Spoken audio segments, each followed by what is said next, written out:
Il y a quelque temps sur la chaîne, j'ai parlé de l'étoile HD 140-283, aussi connue sous le nom d'étoile de Mathusalem. Elle se trouve à 200 années-lumière de la Terre, dans notre galaxie, et son statut est plutôt controversé, considéré comme l'un des astres les plus vieux que l'on connaisse, si bien que l'étoile pourrait être plus vieille que l'univers lui-même, bien avant le Big Bang.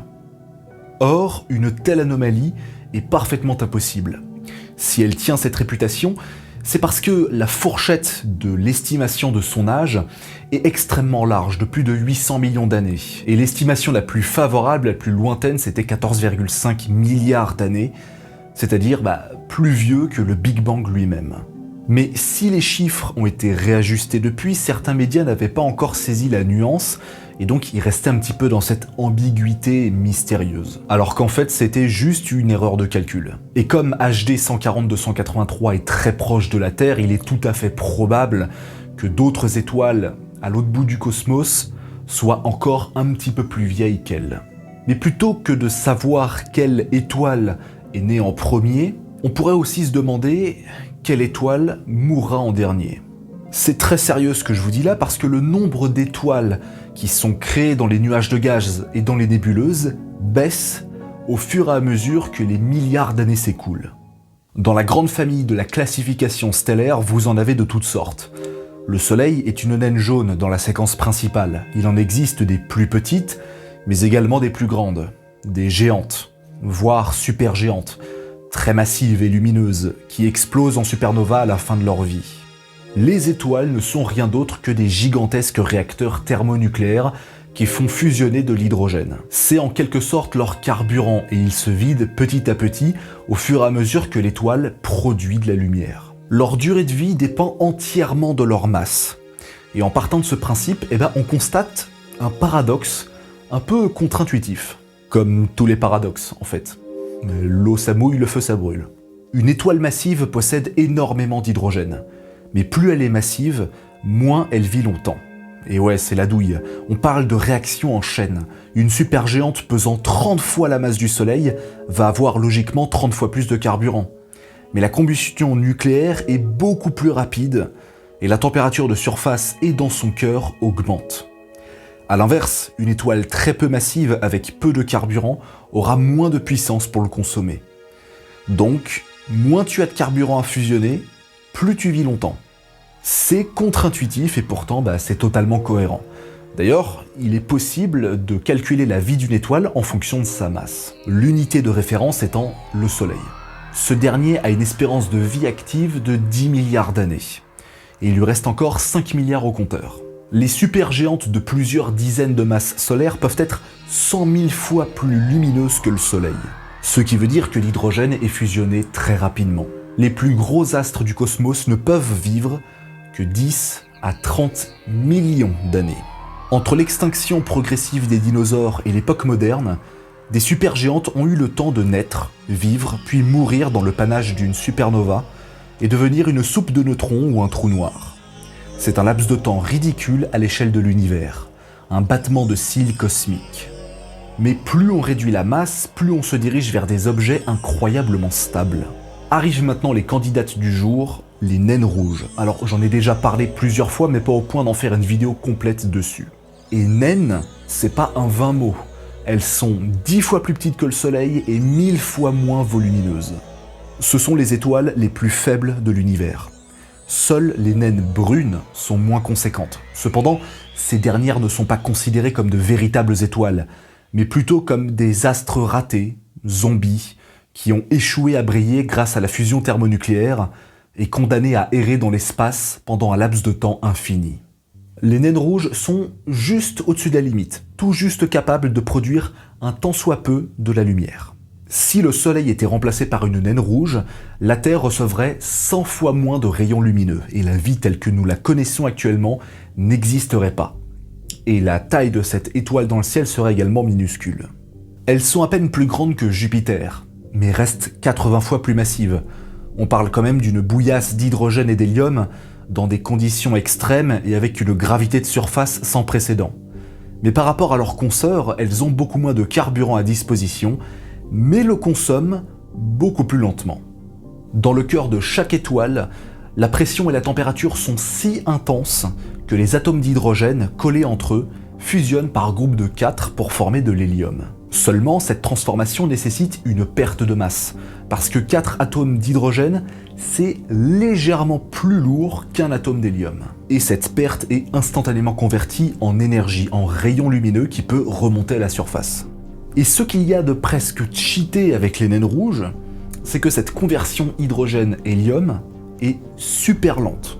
Elles épuisent leurs réserves le plus lentement possible, c'est un peu les paresseux de l'espace. Et là je pense que vous commencez à comprendre. Au cours de sa vie, notre Soleil produit de plus en plus de lumière, si bien que sa magnitude aura augmenté de 10% d'ici 600 millions d'années, exterminant ainsi toute vie complexe sur Terre. Et si à la fin de sa vie elle se met à gonfler en géante rouge, c'est parce que l'hélium qui a été produit s'accumule dans son cœur. Mais les naines rouges ne fonctionnent pas ainsi. La gravité est suffisamment moins puissante pour que l'hélium circule librement à l'intérieur, ne faisant pas gonfler son noyau, et par conséquent ne voit pas son volume augmenter comme un ballon de baudruche. En gros, les naines rouges ne pourront jamais être des géantes rouges. Et ça va avoir son importance par la suite. D'ailleurs, la Voie lactée, la galaxie dans laquelle nous nous trouvons, possède des centaines de milliards d'étoiles.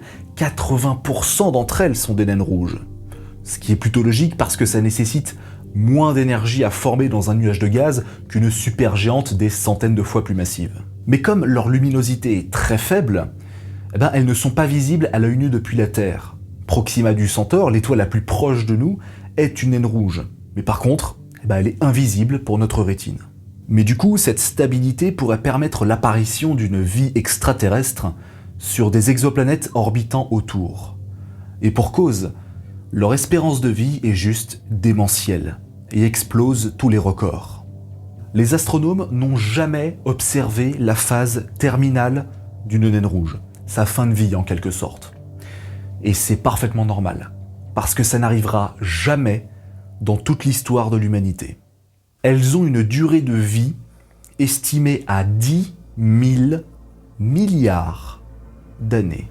C'est tellement dingue que l'on rentre clairement dans l'irrationnel. Bon, en tout cas pour le cerveau humain, parce que nous ne sommes pas capables d'enregistrer de tels nombres. 10 000 milliards et 1 milliard, pour nous, ça reste énorme. Alors pour bien se représenter ça, il faut faire des comparaisons qui soient intuitives pour nous. Imaginez l'existence entière du Soleil résumée en un battement de cils. Toute l'histoire du système solaire, la formation de la vie sur Terre, la transformation en géante rouge, la totale. 10 milliards d'années résumées en 100 millisecondes. À cette échelle, Proxima du Centaure, qui est une naine rouge, peut vivre pendant 16 minutes. Cette longévité devient presque effrayante tant les conjectures vers ce futur lointain sont difficiles à imaginer. 10 000 milliards d'années, c'est 10 billions, ou trillions en anglais. C'est 700 fois plus long que l'âge actuel de l'univers. Personne ne pourra jamais observer la fin de vie d'une naine rouge. Et en plus, elles ne peuvent pas s'éteindre en cours de route, parce qu'une étoile, c'est un peu comme un moteur d'un lanceur spatial, en tout cas pour les premiers étages. Ça s'arrête quand il n'y a plus de carburant. Cela dit, on a quand même trouvé quelques pistes quant à leur destin. Plus une étoile vieillit, plus sa luminosité augmente parce qu'elle produit de plus en plus de lumière. Et le Soleil gonflera en géante rouge à cause de son cœur rempli d'hélium. Par contre, une naine rouge ne gonfle pas. Mais sa température de surface et de son cœur peuvent drastiquement augmenter. Ce qui lui donne non pas un aspect rouge, mais un aspect bleuté. Les naines bleues pourraient être l'évolution des naines rouges. Mais ça reste hypothétique.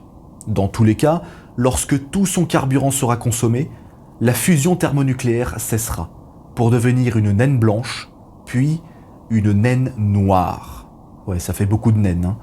Un résidu d'étoiles, invisible dans l'espace. Mais ça nécessite encore des centaines de milliards d'années supplémentaires. Au début de la vidéo, je vous ai demandé quelles pourraient être les dernières étoiles à mourir. En fait, la question est toute trouvée. L'univers est en expansion. Non seulement son volume augmente, mais il grandit de plus en plus vite.